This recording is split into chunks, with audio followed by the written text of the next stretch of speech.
Hello everyone, today we'll talk about how to fix or how to solve the problem of browser. On the application of Slack, we click on settings.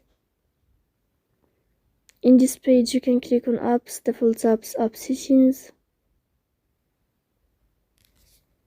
On above, you can search about Slack and you will enter. Here you can click on first stop and you can click OK. After that, you'll enter to the window of storage. Here you can click clear cache. Don't click clear data because that can cause you errors or can delete your account. So please don't forget to support us by like and subscribe. See you next time in another video, and thank you for your attention and your watching. Goodbye.